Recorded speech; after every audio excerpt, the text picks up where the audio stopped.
최근에 TV에서 방영되고 있는 외국인에게 한국을 소개하는 프로그램을 나는 잘 보지 못한다. 직업병인지 모르겠지만 우리의 건축 및 도시미관을 그들에게 떳떳이 소개할 자신이 없기 때문이다. 강남이나 종로 등 중심부의 도시미관은 준수한 편이지만 조금만 중심부를 벗어나게 되면 무질서하고 군더더기가 많은 도시미관을 접하게 된다.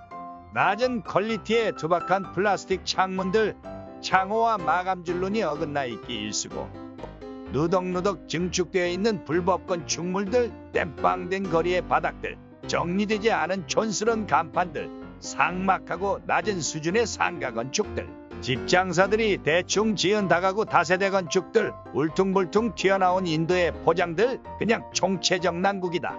제대로 된 것을 찾기가 어려울 정도다.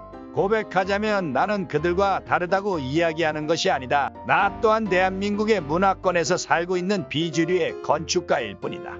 부끄럽지만 그 많은 비슷한 형태의 건축물들을 설계도 하고 감리도 해와서 저러한 건물들이 어떠한 프로세스로 어떻게 지어지고 있는지 누구보다 잘 알고 있다.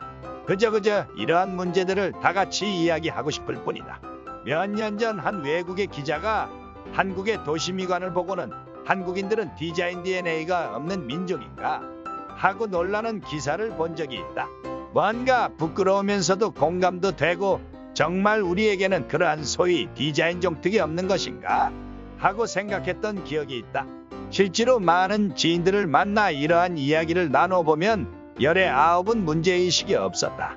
그렇게 물어보는 나의 속마음에는 차라리 모르고 있어주길 바랬는지도 모른다. 내가 잘못 보고 있고 남들은 나처럼 보이지 않았으면 하고 기대하는 마음이 있는 것이다. 소위 선진국인 대한민국의 우리는 왜 이런 도시미관을 가지게 되었나? 이것은 나의 문제이기도 한 탓에 자주 나름의 이유를 찾으려고 노력하고 있는 나를 발견한다. 대한민국 건축가로서 누군가 나에게 물어봤을 때 변명 아닌 변명이라도 이야기해 줄 수 있어야 하지 않을까 하는 것이다. 결국 나름 변명거리로 찾아낸 것은 우리의 역사와 문화에 그 이유가 있다는 것이다. 예전 조선시대에는 유교의 영향으로 산홍공상 중 지금의 건축에 해당할 수 있는 공 2000대 받던 사회였다. 당시 사회 제도의 경우에는 엄격한 신분 제도에 따라 또는 관직의 고하에 따라 정해진 규모 이상의 집을 짓지 못하게 규제하는 등 제약 또한 많았다. 그리고 4대 관계였던 중국의 눈치를 보느라 발전에 더욱 소극적이었는지도 모른다. 부장이 사장보다 더 좋은 차를 눈치 보느라 타지 못하는 것과 비슷하겠다.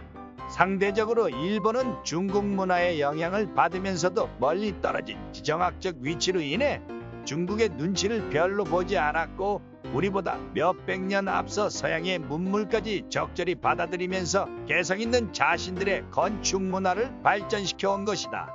일본은 건축계 노벨상이라고 하는 프리츠커상을 미국과 양분해서 수상하는 등 국제적으로 건축을 인정받고 있는 국가이다. 우리는 아직 수상하지 못했다.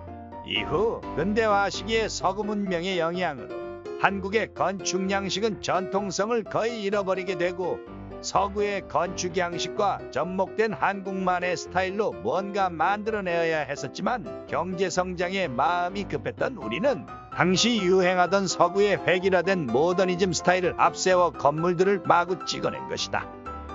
한국 스타일이 좋다, 서양 스타일이 좋다, 일본 스타일이 좋다, 어떤 특정 양식에 대해서 평가를 내리기는 힘든 일이다.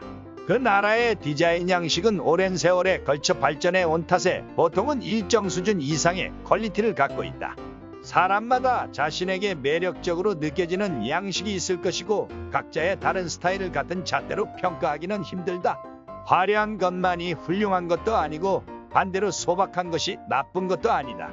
그러나 내가 이야기하고자 하는 것은 양식의 문제가 아니라 퀄리티의 문제를 지적하고 싶다.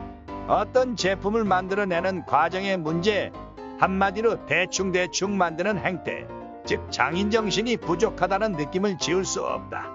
최근 몇 년간 대한민국은 인테리어 열풍이라고 할 정도로 많은 분들이 주택의 내부를 인테리어하는 모습을 볼 수 있다. 그 열풍의 몇몇 문제들을 제쳐두고 많은 분들이 이렇게나 주거 디자인에 관심을 가지는구나 하고 기쁜 마음을 가졌지만 한편으론 건축가로서 씁쓸한 느낌을 지울 수 없다. 왜 우리는 항상 내부 공간만 관심을 가지는 거지?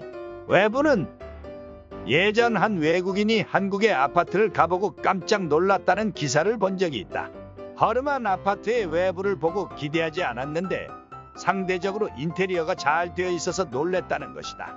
아파트 공화국인 대한민국에서 이미 건물의 외관은 포기한 지 오래되었는지도 모른다. 선분양으로 시공사에서 지어지는 아파트의 외관은 마치 우리에게는 선택권이 없다고 생각을 하고 있는 것 같다. 분양의 현장에서도 모두 방이 몇 개냐? 내부 공간이 어떠냐? 조망이 어떠냐? 가 주요 관심사이지 창문 밖으로 보이는 흉한 콘크리트 덩어리들과 삭막한 아파트의 외관은 그다지 중요하지 않고 선택할 수도 없는 것이 되어버렸다. 지금의 여러 문제는 그러한 아파트 문화의 영향인지도 모른다. 초고속 압축 성장의 부작용인 것이다. 당시 우리는 생활의 질보다는 양에 치중했어야 했고 선진국이 장기간에 걸쳐 진행한 것들을 너무도 빨리 건너뛰었기에 문제점이 여기저기 드러나고 있는 것이다. 이미 우리의 감각은 이러한 도시 환경에 익숙해져 있고 무감각해져 버린지도 모른다. 출근하는 버스에서 보이는 도시의 풍경을 보면서 이걸 다 갈아엎고 바꾸려면 한 세대가 지나야 할지도 모른다는 절망감에 잠기기도 하지만 우선 소비자인 대한민국 개개인의 의식의 변화가 있지 않으면 한 세기가 지나도 우리의 모습은 달라지지 않을지도 모른다. 건축 및 도시미관이 훌륭한 소위 건축 선진국인 나라에서 우리나라를 여행한다면 어떤 느낌일까? 대부분의 한국의 사람들은 그러한 것에 큰 문제의식이 없어서인지 자신만만해 보이지만 아마 그들은 인지하고 있을 것이다. 보고 판단하고 느끼고 있다. 우리나라 사람들도 우리보다 상대적으로 못 사는 나라를 여행하고 오면 다녀온 나이든 아줌마들이 자주 하는 소리가 있다. 아오, 거기 가보니 정말 건물도 허름하고 지저분하고 못 살더라. 디자인 의식이 별로 없을 것만 같았던 평범한 아줌마들에게도 나보다 상대적으로 못한 것은 인식되기 마련이다. 외국에서 온 외국인들은 단지 한국인이 듣기 싫은 이야기를 하지 않을 뿐이다. 이제 우리는 세계에서도 높은 국력을 자랑하는 국가가 되었다. 경제뿐만 아니라 한국의 여러 훌륭한 소프트 파워는 항상 나에게 소위 국뽕을 가지게 만든다. 반면에 왜 내가 몸담고 있는 분야에서는 자부심을 느끼지 못할까? 하는 마음의 무거움이 오늘 이러한 영상을 만들게 된 계기일 것이다. 그 나라 산업 제품의 퀄리티는 그 나라의 제품을 소비하는 소비자의 높은 요구사항과 안목이 중요한 요소일 것이다. 지금 대한민국의 건축과 도시미관은 결국 우리 모두의 수준이 되는 것이다.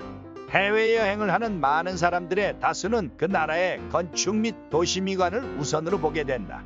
마치 남의 집을 방문해보면 그 사람의 주거환경이나 수준을 느낄 수 있듯이 한국을 좋아해서 여행을 하는 많은 외국인들이 한국의 다른 민낯을 보고 실망하지 않게 우리 모두 문제의식을 가지고 함께 노력해 갈 수 있다면 좋겠다.